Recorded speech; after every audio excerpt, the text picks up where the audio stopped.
माँ और रेशमा खुश हो जाती हैं, लेकिन सविता सोचती है अगर इन दोनों बहनों की शादी हो गई तो घर और बाहर का काम कौन करेगा। मनीषा तो एक नंबर की कामचोर है, उससे तो किसी बात की उम्मीद लगाना ही बेकार है। मुझे इस शादी को रोकना होगा। अगले दिन सभी लड़के वालों के स्वागत की तैयारी करने में लगे होते हैं।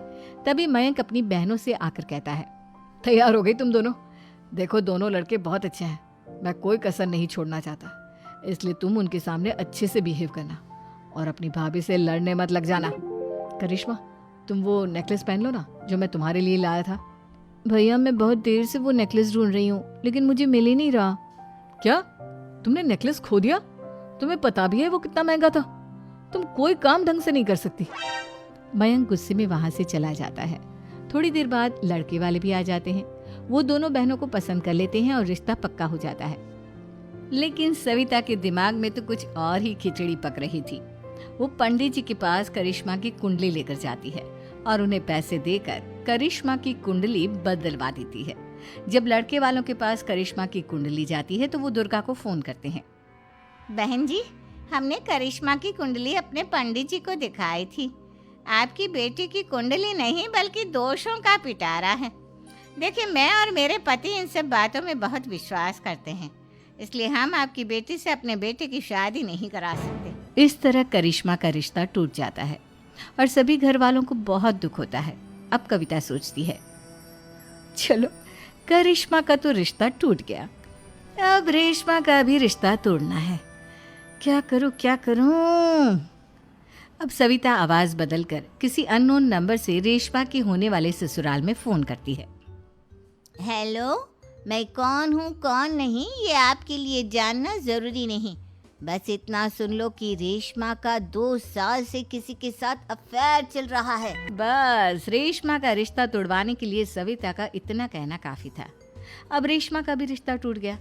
मयंक और दुर्गा देवी ने रेशमा को खूब खरी खोटी सुनाई और उससे बार बार उस लड़के के बारे में पूछने लगे। आप दोनों मुझे क्यों परेशान कर रहे हो?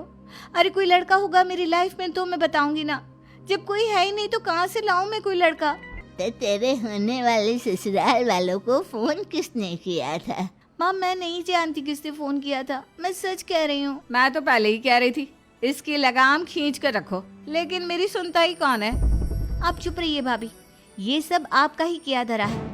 अब तीनों बहनों को विश्वास हो जाता है कि ये सब उनकी भाभी ही कर रही है। तीनों बहनें अपनी भाभी को सबक सिखाने के लिए एक वकील कर लेती है और घर में हिस्सा मांगना। देखो भैया, माँ बाप की जायदाद में जितना बेटों का हक होता है उतना ही बेटियों का, इसलिए इस घर के 4 हिस्से होंगे और हमें अपना हिस्सा चाहिए। मैंने तुम्हारे लिए क्या क्या नहीं किया और तुम इस घर में हिस्सा मांग रही हो? भैया, आप और माँ हम बहनों की कोई बात नहीं सुनते हो और भाभी हमारी शादी नहीं होने देगी क्योंकि उन्हें लगता है कि आप हमारी शादी में ज्यादा पैसा लगाओगे और उन्हें हम जैसी फ्री की नौकरानी कहाँ मिलेगी। तो हम भाभी के साथ तो रह नहीं सकते, हम बहनों को अपना हिस्सा चाहिए।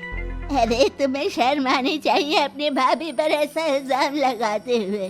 वो तुम्हारे बारे में कितना सोचती है। हाँ माँ, भाभी हमारे बारे में बहुत सोचती है, दिन रात बस यही सोचती रहती है कि किस तरह से अपनी तीनों ननदों को परेशान करूं और कभी मुझे पढ़ने भी नहीं देती।